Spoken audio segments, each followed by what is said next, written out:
As I got the diagnosis when I was about 20 years old, for the first time I realized, or I learned more from my clinicians, that it wasn't something wrong with me, which is something I've felt my entire life, that it was something, I was just a failure, something was wrong with me since I couldn't fix myself.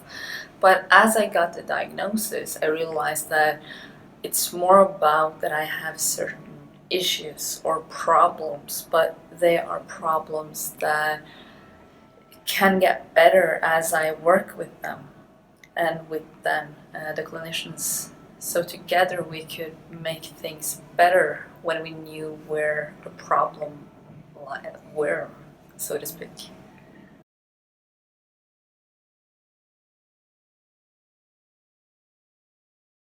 The strange thing is that what I thought was rock bottom it really wasn't, but that moment when I thought I had hit rock bottom, I was on my way to do something insanely stupid. But then it hit me like, this is not who I am. And that day I decided that I wanted to survive. I kind of realized that I'd been trying to die my entire life, and I hadn't. And the sense was that I really didn't want to die, but I didn't know how to live either. So I kind of made the decision that day that I was gonna give life a real shot and give recovery a real shot. And this kind of stayed with me through what essentially became rock bottom, and then later in recovery as I got treatment for this. So that decision was crucially important for me, just to realize that I was going to fight, because recovery is a fight.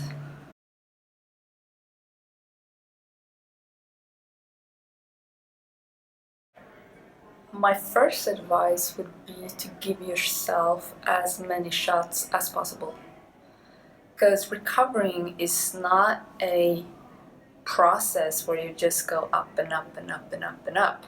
There will be, well, I guess I'm not exaggerating when I say for everyone, it will be a battle where sometimes you move forward, sometimes you can feel as if you're falling straight back to start, but as you slowly progress, you will never go back to start.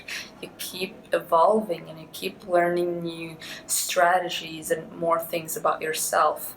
So, not giving up as you have a relapse of any sort, just kind of, it was a balance between one, being self-compassionate, that shit happens, let's move forward, at the same time kind of not accepting excuses, because at times it's hard to differentiate between an excuse and what is just pure, let's call it, shit happens. It's the personality disorder kind of in the steering wheel. So that's, just give yourself as many shots as possible and learn from everything that you can.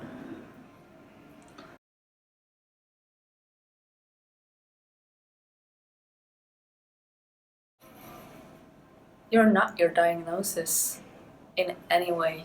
Um, no matter where you are in the process of either starting the recovery process, or maybe not even maybe just coming to terms with having a personality disorder, it does not in any way define you. It says a little bit about certain areas that someone struggles with to a greater or lesser extent, but it doesn't say anything about anyone as a person or your future hope. Because when I started out, it's actually 10 years since I started treatment today. I would have never imagined being a CEO of two companies and actually working and getting a higher education. I never thought I was there. I couldn't even read the newspaper's headlines at that time. So that diagnosis did not define me, but it gave me treatment options, which led me to where I am today. And I was not able to do it on my own. And I think that's the first step, to accept help, or if necessary, actually fight for that help.